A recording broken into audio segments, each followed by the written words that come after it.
Peço aos irmãos que abram a palavra de Deus no livro de Hebreus, capítulo 11. Hebreus, capítulo 11.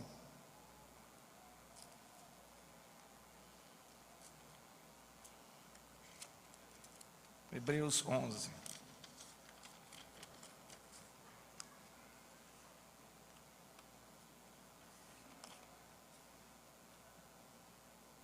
Hebreus capítulo 11. Quem abriu, diga amém.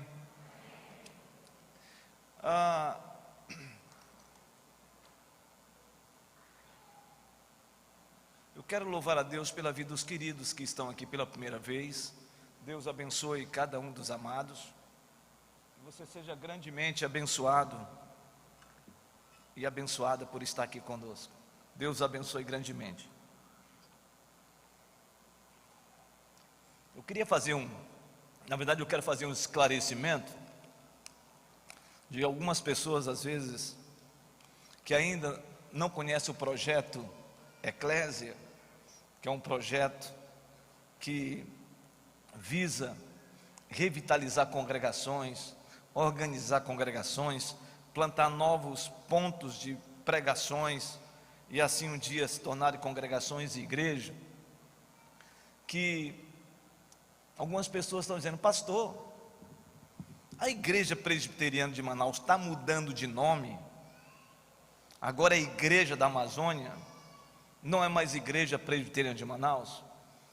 Eu vou aqui falar de maneira bem objetiva para os irmãos e as irmãs. E você, meu irmão, que está participando do culto online, Deus abençoe. Agora, dia 18 e 19, nós estaremos celebrando ao Senhor, e 20, 118 anos de existência como igreja. E o nome desta igreja é Igreja Presbiteriana de Manaus. E ninguém está mudando o nome da igreja. Essa igreja, ela faz parte da Igreja Presbiteriana do Brasil e ela é Igreja Presbiteriana de Manaus.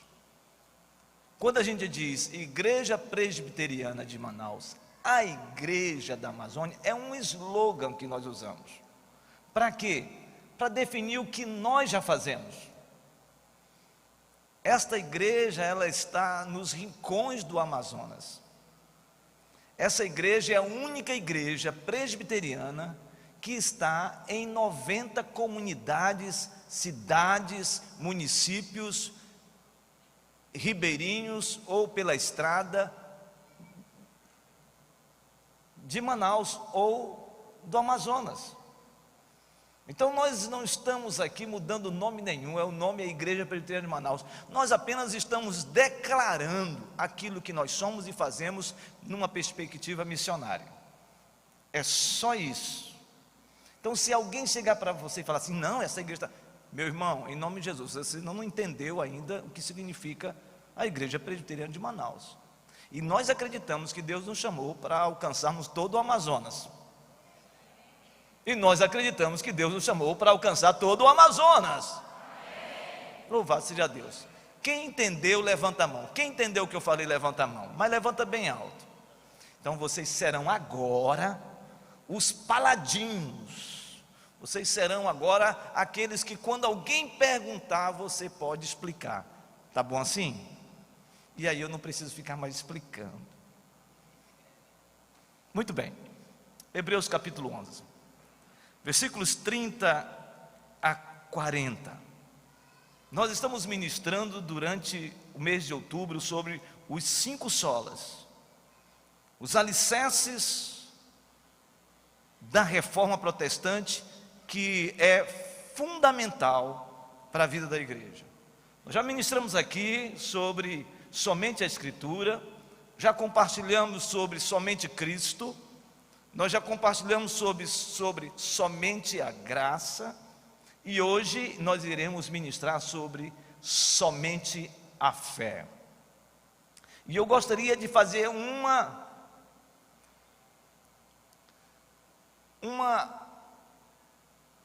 amplificação ou ampliação dessa palavra somente a fé. Eu quero falar com você também sobre os efeitos da fé. Sobre os efeitos da fé. Então, diz a palavra de Deus aqui no texto, eu quero que você acompanhe, por favor, Hebreus capítulo 11, versículo 30 a 40. Diz assim a palavra do Senhor: pela fé ruíram as muralhas de Jericó, depois de rodeadas por 7 dias. Pela fé Raabe, a meretriz, não foi destruída,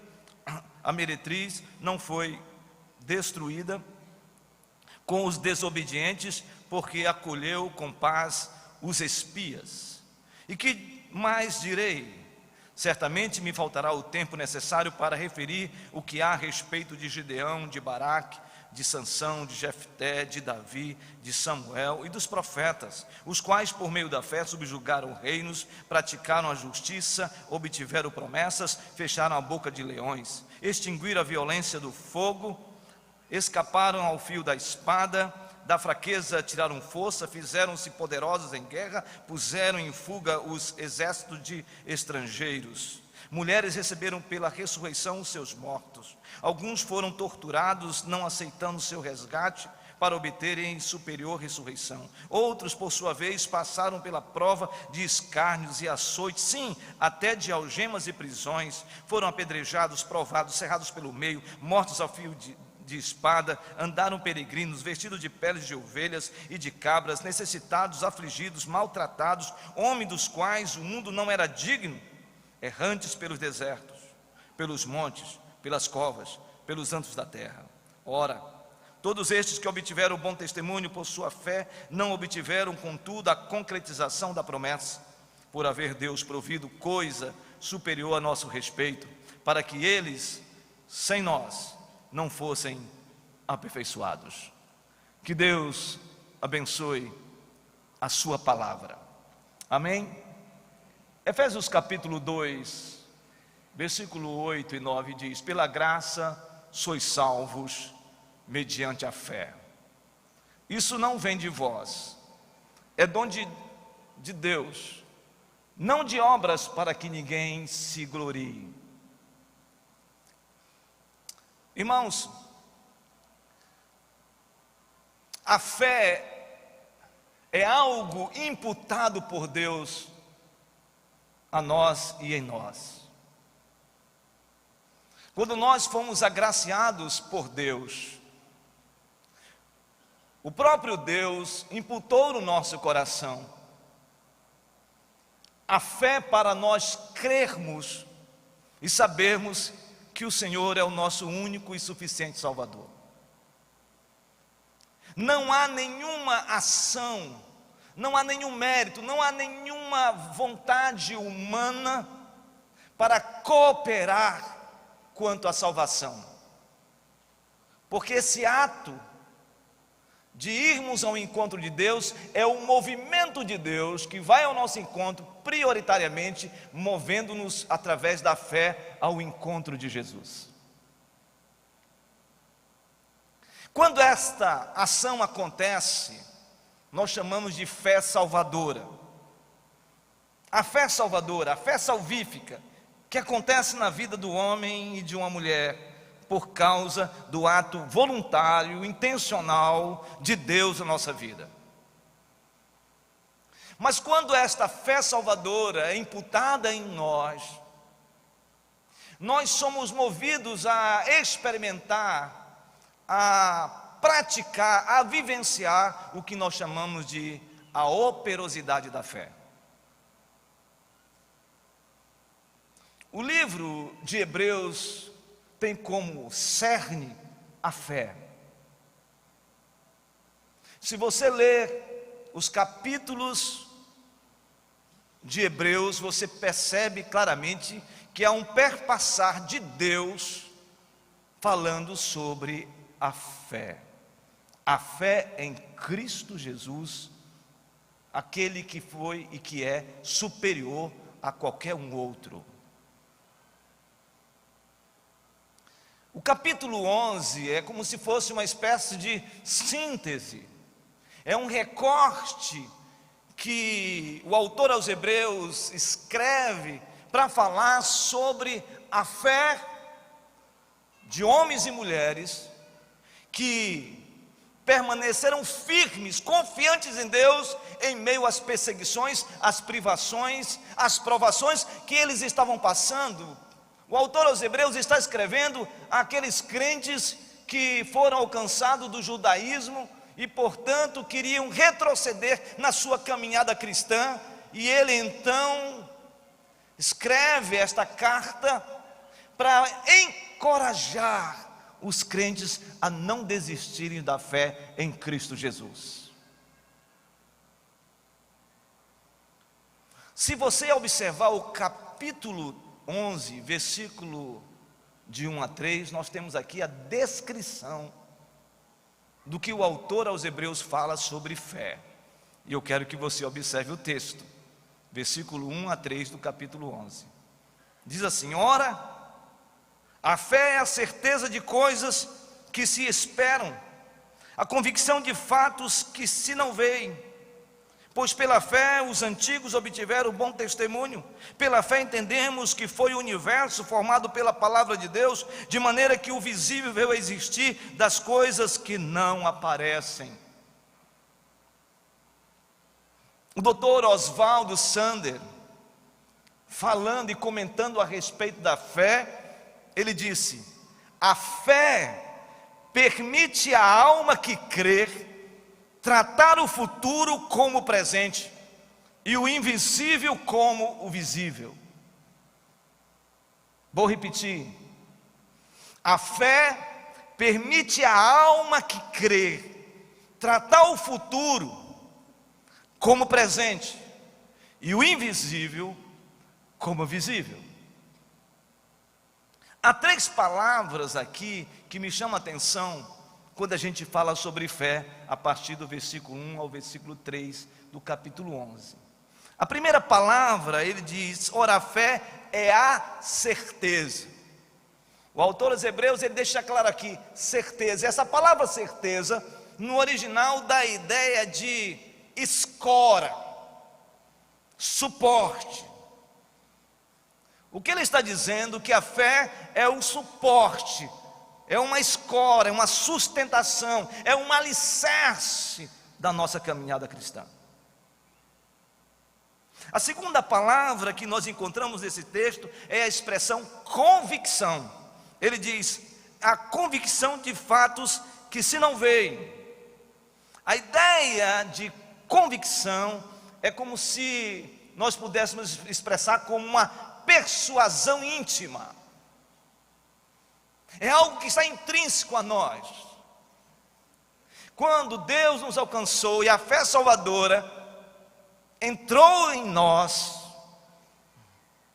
nós temos uma forte convicção, nós fomos persuadidos a acreditar, a crer, não pelo nosso aspecto cognitivo a respeito da fé, mas sim por um ato voluntário, intencional, um ato de Deus na nossa vida. Então, quando você está enfrentando uma luta, uma batalha, uma guerra grandiosa, e você continua firme, a despeito do sucesso ou não sucesso na sua empreitada, o que te dá a convicção de caminhada é exatamente esse aspecto intrínseco dentro de nós, íntimo, que a fé produz. E a terceira palavra é a palavra testemunho. Observe, por favor, o versículo 2 diz assim: pois pela fé os antigos obtiveram bom testemunho. Pela fé entendemos que foi o universo formado pela palavra de Deus, de maneira que o visível veio a existir das coisas que não aparecem. Então ele usa a palavra testemunho.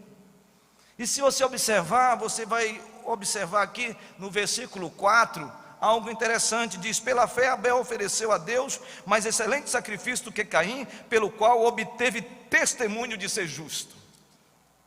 E se você for para o versículo de número 5, você encontra de novo a expressão: pela fé Enoque foi trasladado para não ver a morte, não foi achado porque Deus o trasladara, pois antes da sua trasladação obteve testemunho de haver agradado a Deus. E aí no versículo de número 39, nós observamos, do capítulo 11 ainda, a outra expressão: ora, todos esses que obtiveram bom testemunho por sua fé, não obtiveram, contudo, a concretização da promessa. E no capítulo 12, versículo 1, nós encontramos de novo a expressão testemunho, porque é como se você estivesse lendo o texto sem capítulos e versículos. Você está lendo o texto, é uma carta. E aí no capítulo 12, eu quero que você observe no versículo 1, diz: portanto, também nós visto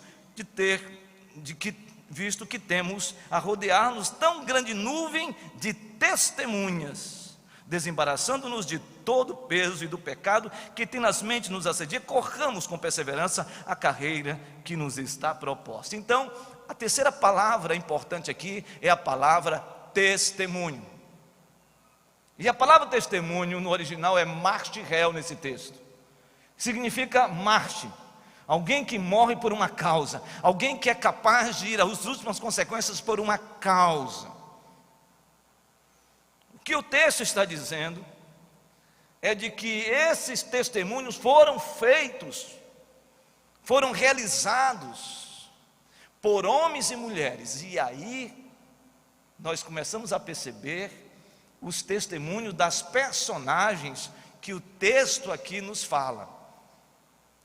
Então, se você observar do capítulo 11, versículo 4 a 7, você vai encontrar aqui, primeiramente, os testemunhos de homens que viveram antes do dilúvio.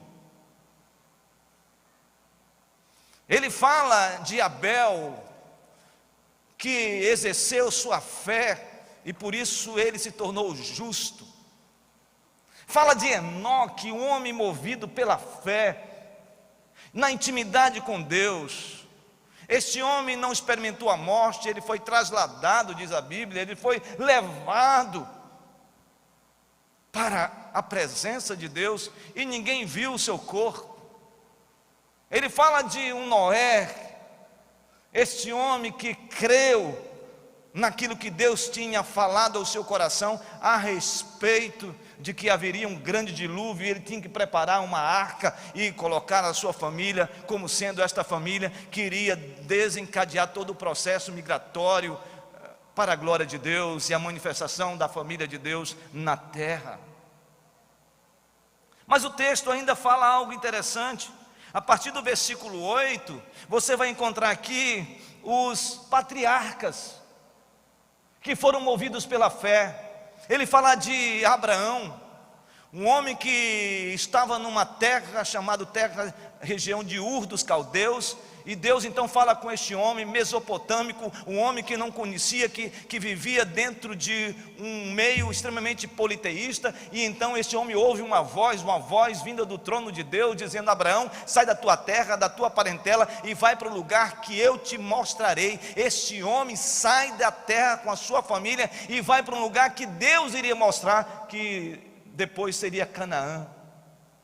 Mas você sabe quanto tempo este homem, movido por fé, por um chamado de Deus? Você acha que Abraão conversava com Deus diariamente? Era assim? Você acha que havia esse diálogo constante com Deus? Não, este homem ouviu esta palavra e passou mais ou menos 3 meses indo errante num caminho em busca de uma palavra profética, de uma promessa que foi dada à sua mente e ao seu coração, e movido por uma fé, este homem foi nessa direção sem ouvir a voz de Deus diariamente. Este homem é conhecido como o pai da fé. E aí nós encontramos Jacó, um homem que creu nas promessas de Deus, ou melhor, Isaac, que creu nas promessas de Deus. Isaac é a herança de uma promessa que Deus tinha segredado ao coração de Abraão e de Sara. Um anjo do Senhor se apresenta diante de Abraão e diz: Abraão, tu terás um filho, e Sara também. Abraão olha para si mesmo e diz: não é possível, eu tenho 100 anos e Sara com 90 anos. E quando Sara ouve isso, diz a Bíblia que Sara começa a rir. E o anjo do Senhor diz: por que tu estás rindo? Ela disse: eu não estou rindo. Ele disse: é certo que tu riste. Acaso para Deus a coisa demasiadamente impossível? Eu sou o Deus do impossível.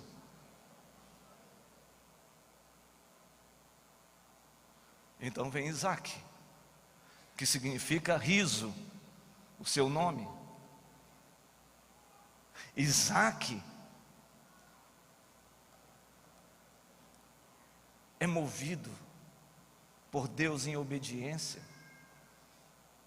Eu fico imaginando aquela criança crescendo, aquele adolescente crescendo aos pés do seu pai Abraão.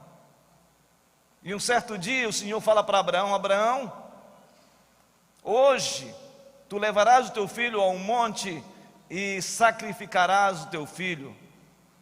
Você já pensou nisso? O único filho, filho da promessa. Você sabe quanto tempo aconteceu a viagem de Abraão até chegar no monte?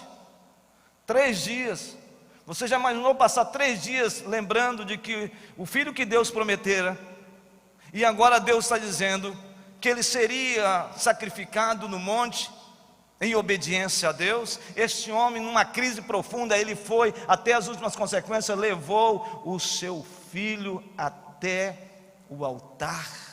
E quando ele ia desferir o cutelo sobre a vida de Isaque, ele ouve a voz: Abraão, não faça isso, porque a tua fé foi provada.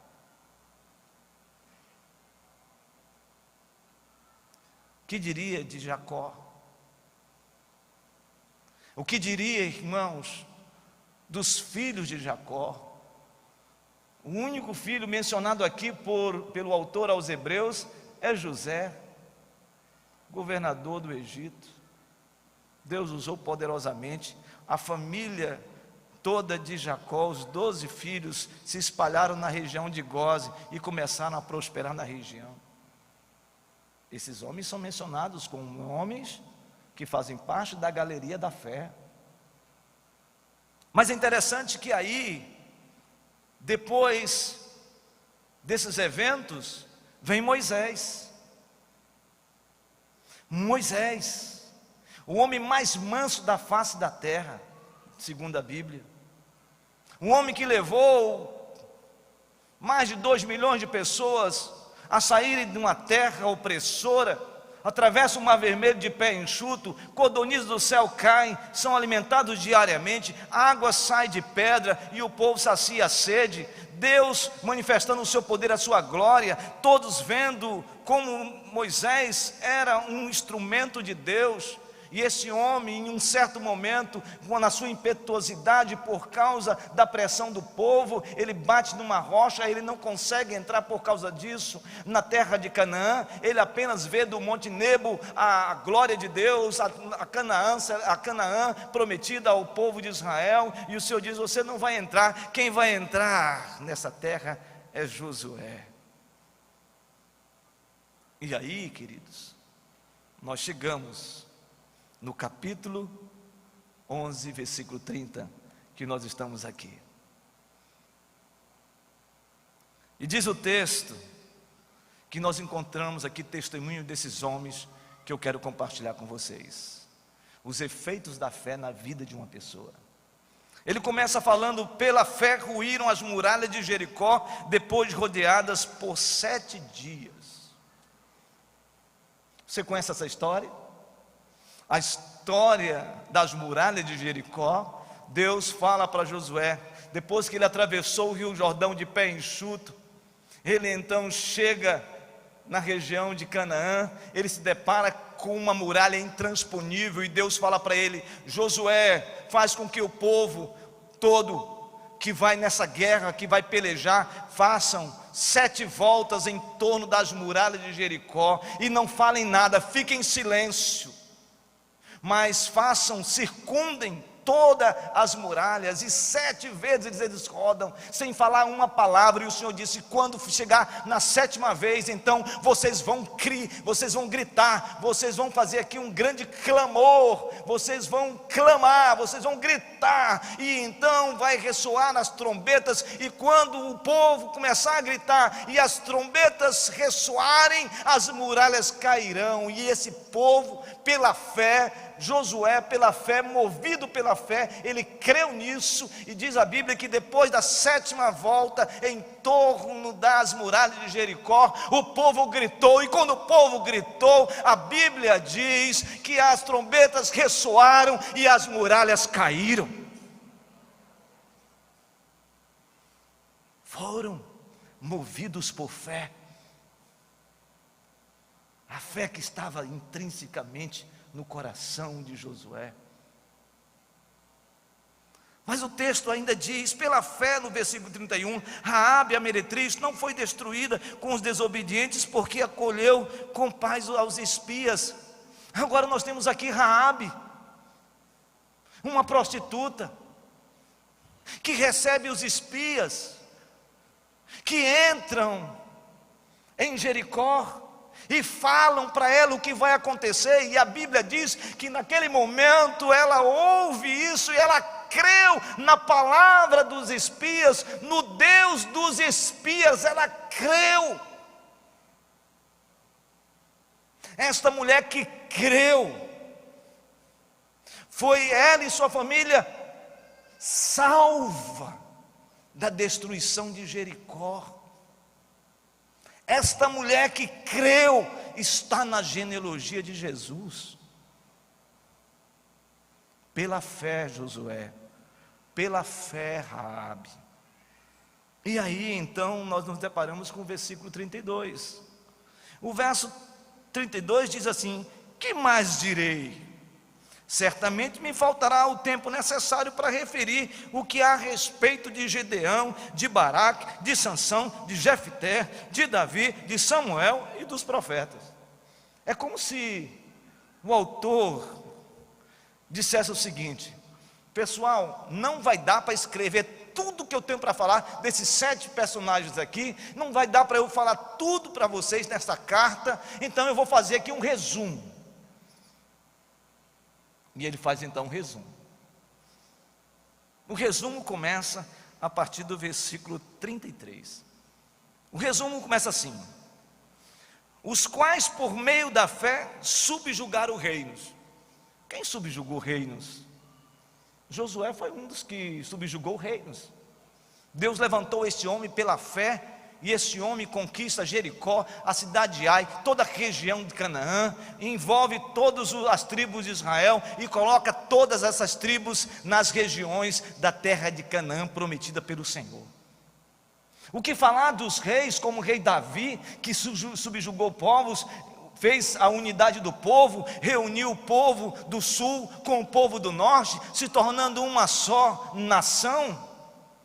Este homem teve grandes vitórias, vitórias portentosas entre os filisteus, entre os cananeus, entre os heveus, entre os heteus, entre os jebuseus. Que algo extraordinário!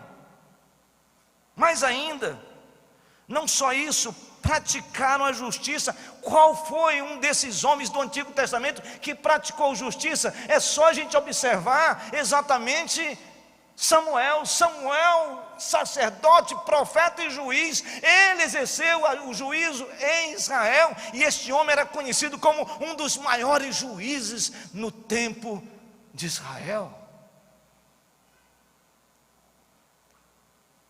Obtiveram promessas, fecharam a boca de leões. Quem foi que fechou a boca de leão? Ou de leões? Vocês lembram de Daniel? Daniel na cova dos leões, o Senhor Nabucodonosor disse: se você não se submeter a mim, melhor, você vai para a cova dos leões. Ele disse: ó rei, então eu vou continuar ainda orando 3 vezes ao dia, abrindo a janela, olhando para Israel e louvando o Deus de Israel. Então tu vais para a cova dos leões. E ele então vai para a cova dos leões.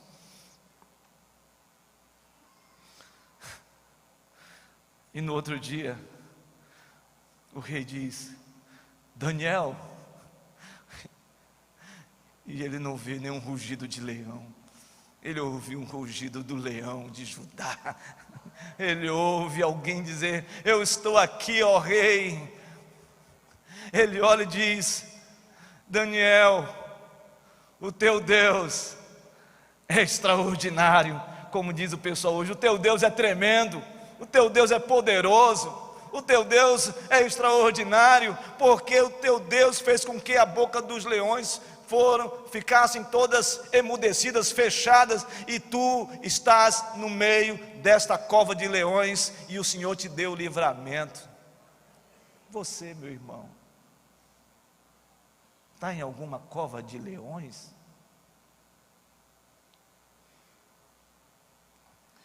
Versículo 34 diz assim: extinguiram a violência do fogo, escaparam ao fio da espada, da fraqueza tiraram força, fizeram poderosos em guerra, puseram em fuga exército estrangeiro. Quem foi que passou pelo fio da espada?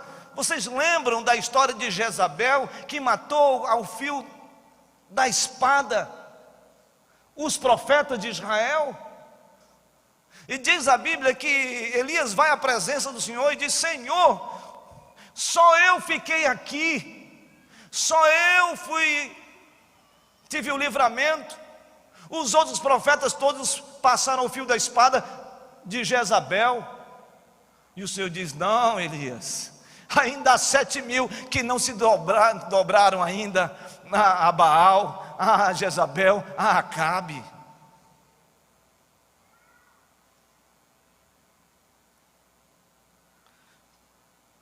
E aí no versículo 35, mulheres receberam pela ressurreição seus mortos. Ele está falando de eventos do Antigo Testamento. E quando eu olho isso, eu lembro de 2 eventos, de Elias e Eliseu. Vocês lembram quando Deus usou esses profetas para ressuscitar os filhos de duas viúvas? E dos grandes eventos foi o evento de Eliseu, quando o filho da viúva estava completamente morto, estendido, exatamente numa maca. Diz a Bíblia que Eliseu se aproxima exatamente daquela criança, então ele se deita em cima da criança, ele se coloca em posição e ali dá um suspiro, e diz a Bíblia, naquele momento, aquele menino ressuscita completamente dentre os mortos. Esse homem tinha uma unção tão poderosa, que diz a história que quando ele morre, caiu um cadáver sobre ele e ressuscitou o cadáver, de tanto poder que estava neste homem.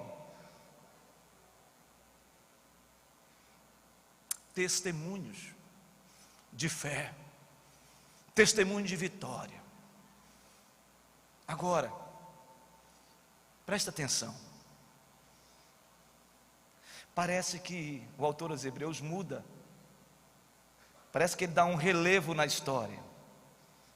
Ele sai de falar de vitória, ele sai de falar de vida exitosa pela fé, e ele agora vai falar de algo que me chama a atenção. Eu quero que você observe o texto. Olha o texto como diz: mulheres receberam pela ressurreição os seus mortos, versículo 35. E aí ele começa dizendo: alguns foram torturados, não aceitando o seu resgate, por obterem superior ressurreição. Outros, por sua vez, passaram pela prova de escárnios e açoites, sim, até de algemas e prisões, foram apedrejados, provados, cerrados pelo meio, mortos a fio de espada, andaram peregrinos, vestidos de peles de ovelhas e de cabras, necessitados, afligidos, maltratados, homens dos quais o mundo não era digno, errantes pelo deserto, pelos montes, pelas covas, pelos antros da terra.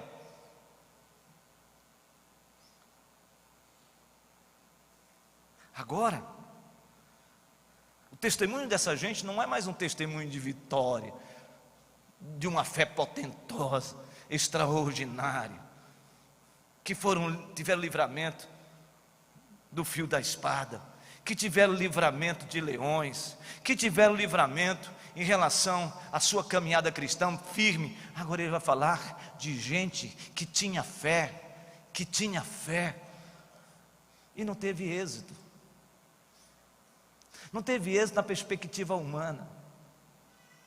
Por quê? Porque passaram pelo fio da espada e foram mortos, foram apedrejados, foram açoitados.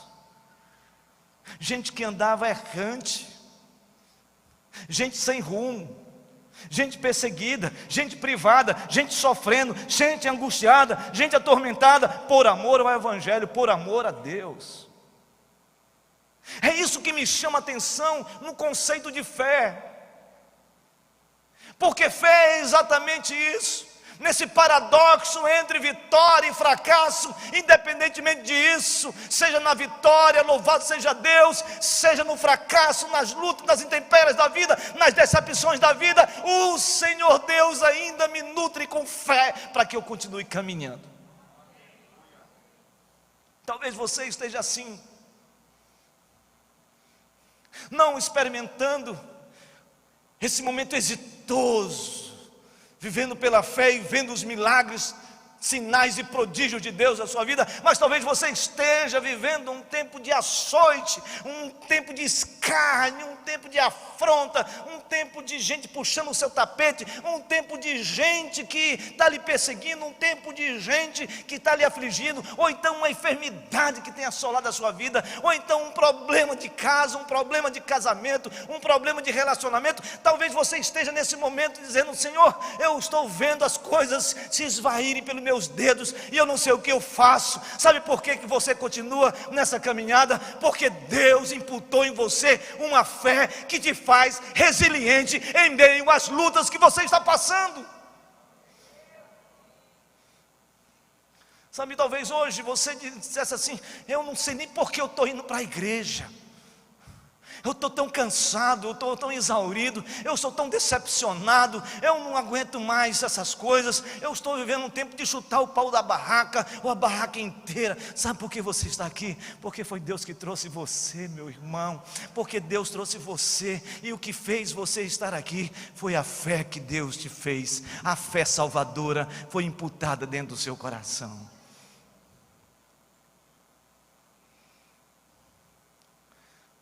Eu poderia aqui falar que nem o autor aos Hebreus, no versículo 32. Que mais direi? Não é? Eu gostaria de ter mais tempo para falar tantas outras coisas que eu quero falar para você. Mas eu quero fazer algumas aplicações do texto, para você sair daqui com essas aplicações. E depois eu faço a conclusão do versículo de número 39 e 40. Eu quero começar pelas aplicações. Qual é a primeira aplicação dessa experiência, dessa exposição desses homens que nos ensinam no Antigo Testamento e que o autor aos Hebreus enfatiza? Desses testemunhos, dessas virtudes. Primeira lição: a fé imputada por Deus em nós nos leva a crer que as muralhas da nossa vida cairão. Vou repetir: a fé imputada por Deus em nós nos leva a crer que as muralhas da nossa vida cairão. Em outras palavras, se você está enfrentando muralhas intransponíveis, se você está enfrentando obstáculos que aos seus olhos é impossível de você vencê-los ou vencê-las, essas muralhas, se você está enfrentando um dilema grandioso na sua vida neste momento, se você está se defrontando com questões complicadas na sua vida, eu quero dizer uma coisa para você: Deus imputou na sua vida uma fé extraordinária, uma fé sobrenatural, e esses obstáculos, em nome de Jesus, irão cair para a glória de Deus.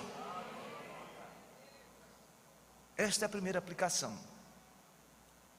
A segunda aplicação: a fé imputada por Deus em nós nos leva a crer que, apesar de nós, a graça de Deus é salvadora. Eu vou repetir: a fé imputada por Deus em nós nos leva a crer que, apesar de nós, a graça de Deus é salvadora. O que significa isso? A gente fala muito E a gente ouve muito só sobre vitórias. E a gente recebe muitas promessas de vitória. Mas muitas vezes algumas coisas ficam ofuscadas quando a gente olha os personagens da Bíblia. E alguns personagens me chamam a atenção aqui, que foi mencionado pelo autor aos Hebreus. Primeiro, Abraão, pai da fé. Mas Abraão mentiu. Ele disse um dia que a mulher dele, Sara, era o quê? A sua irmã, prima, companheira, amicíssima minha, mas não minha mulher. Vamos pensar em Jacó. Jacó, olha o nome, enganador, usurpador, gostava de puxar o tapete da moçada, foge do seu irmão, foge do seu pai, foge do seu tio. O cara era expert em fuga. Olha só quem era Jacó. Vamos pensar em Noé.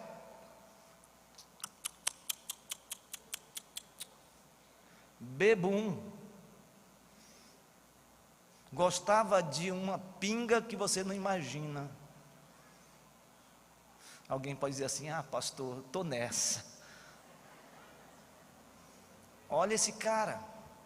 Você imagina Abraão fazer o que ele fez? Você imagina Jacó fazer o que ele fez? Você imagina Noé, que recebeu revelação de Deus e num estado de embriaguez profunda vivia todo largado? Vamos pensar em outro personagem, Davi. Segundo o coração de Deus, adúltero, assassino. Vamos pensar em Raabe, genealogia de Jesus, prostituta.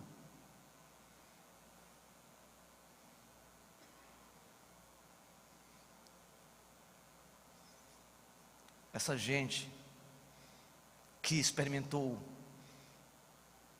o sobrenatural de Deus, também era gente com todas as fragilidades, todas as implicações da alma. Era gente cheia de pecados. Quando eu vejo o apóstolo Paulo dizer: eu subi ao terceiro céu e coisas indizíveis, inefáveis eu experimentei, mas para que não ensubmecesse a minha alma, o meu coração, foi imputado em mim um espinho na carne, provocado por Satanás, permitido por Deus. E 3 vezes eu clamei ao Senhor: Senhor, tira esse espinho da minha carne. E o Senhor disse: não, eu não vou tirar. Por quê? Porque a minha graça te basta, porque o poder se aperfeiçoa na fraqueza. E quando você é fraco, quando eu sou fraco, diz o apóstolo, aí é que eu sou forte. Que paradoxo. O que a gente aprende com isso?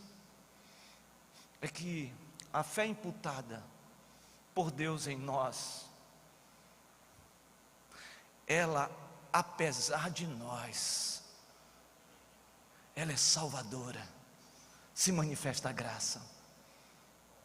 Talvez você já experimentou momentos maravilhosos, cheio do Espírito Santo, unção de Deus, azeite de Deus passando, derramando, e você experimentando os dons espirituais maravilhosos, você experimentando o melhor de Deus na sua vida, você experimentando algo glorioso. Você sabe da sua experiência com Jesus, você sabe aquele momento que você teve algo ímpar, maravilhoso no seu coração, e aí você viveu e continuou vivendo uma vida maravilhosa. Mas talvez você esteja hoje vivendo um momento de frieza espiritual, um momento de rigidez espiritual, um momento de você não querer saber nada com Deus, e talvez você esteja involucrado em todo tipo de situações mais adversas, cheio de fragilidades humanas, o pecado subjazendo sobre a sua vida, e você está dizendo: meu Deus, como que posso ainda continuar? Como eu posso estar aqui na igreja, sabendo o que eu sou e o que eu faço? Porque, Senhor, eu digo para você, meu irmão, é por causa da graça. É graça. É porque essa fé que está em você, ela promoveu na sua vida a graça, movida por Deus. Então é tão dilacerante da nossa alma, a gente precisa falar isso para Deus. Deus, eu sei quem eu sou, eu sei como eu estou, eu conheço como eu vivo, eu sei dos meus pecados, eu sei das minhas lutas mais profundas da minha alma, mas Senhor Deus, não me permitas continuar nessa caminhada sem a sua graça. A graça de Deus é suficiente para você continuar. É por isso que você não desistiu, é por isso que você continua, é por isso que você continua avançando, é por isso que você não continua olhando para homens, porque homens decepcionam você. Olhe para Jesus, permaneça em Jesus, porque Ele é que promoveu a graça na sua vida.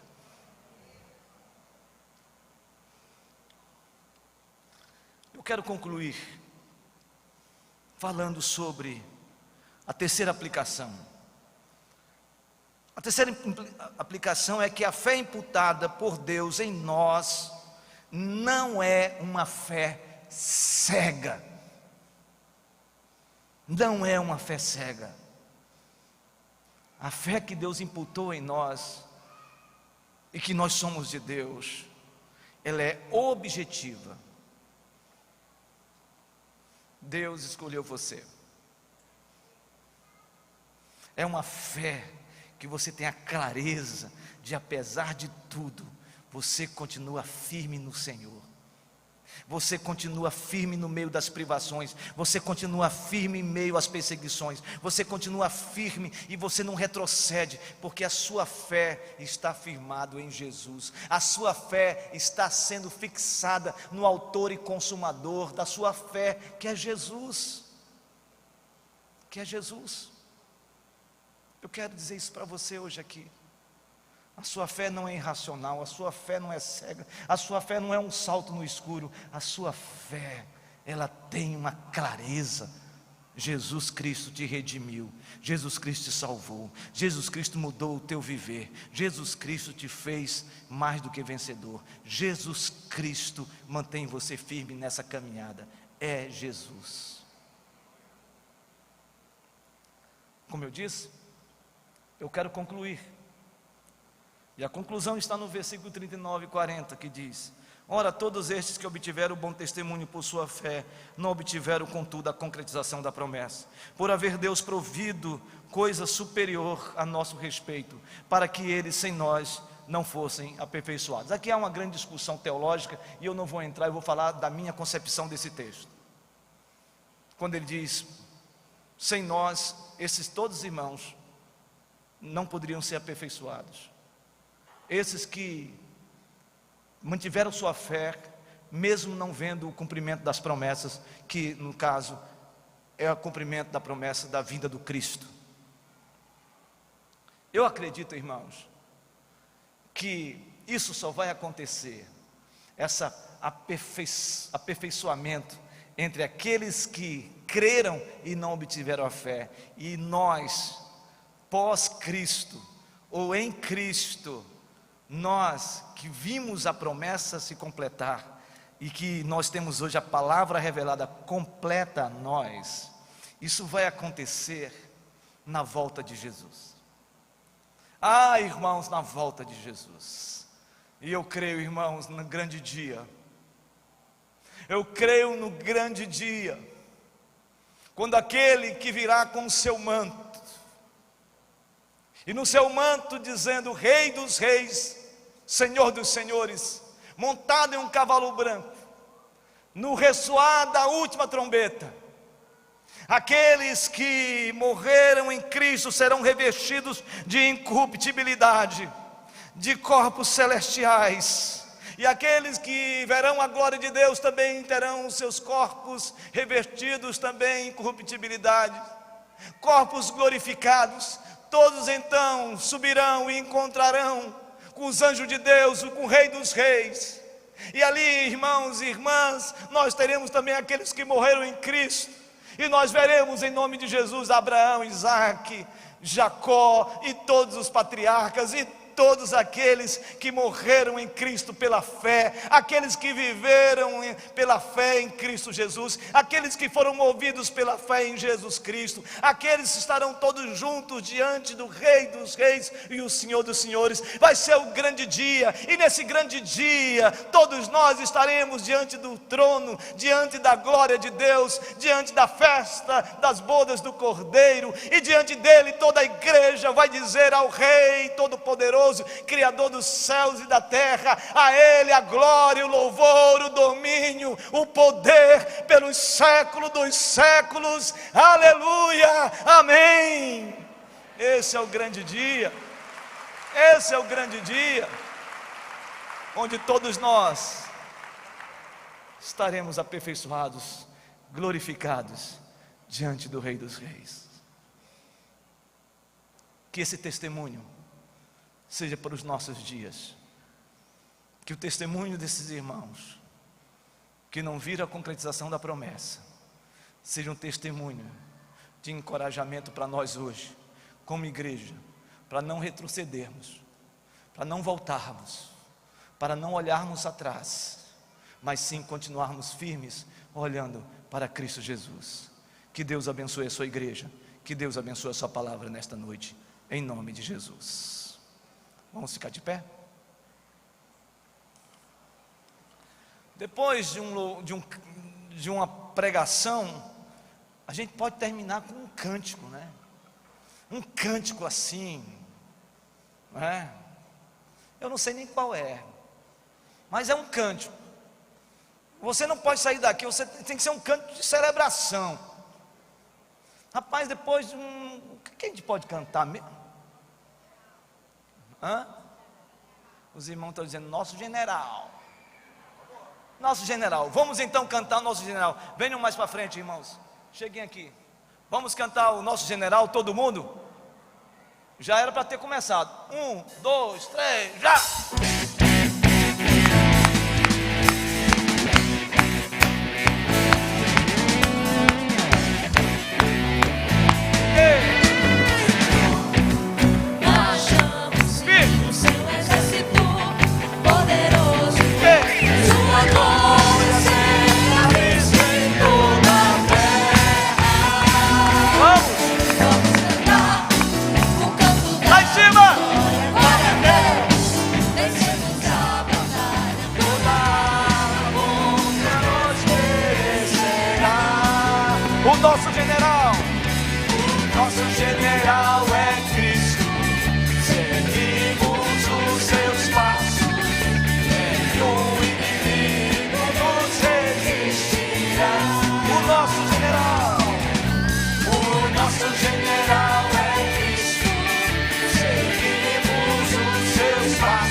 Calma. Alguns irmãos estão fazendo uma coisa, não dá, irmão. Eu não estou animado porque vocês não estão animados. Não dá, irmãos. Nosso general é Cristo. Ele colocou a mão na cabeça assim. Irmão, faz assim. Então vamos fazer algo lindo para o Senhor? Vamos fazer hoje? Então dá um glória a Deus forte aí. Aí, agora vamos. 1, 2, 3, já! Oh, firme!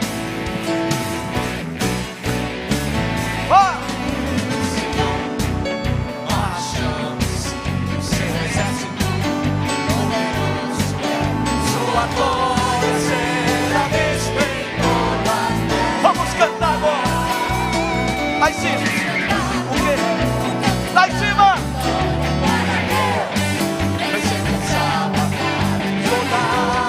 Contra nós.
nosso general.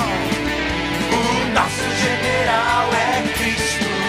Seguimos os seus passos. Nenhum inimigo nos resistirá. Nenhum inimigo nos resistirá. inimigo, declara. Nenhum inimigo nos resistirá.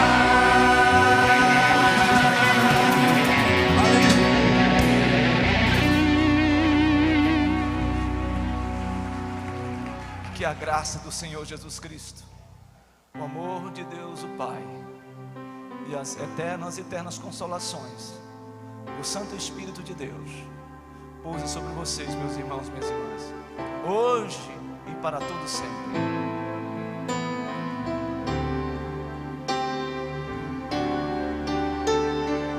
Amém. Amém.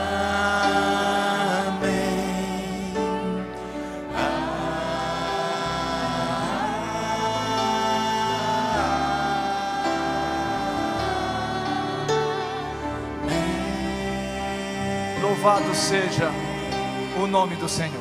Vamos aplaudir o Rei dos Reis, o Senhor dos Senhores.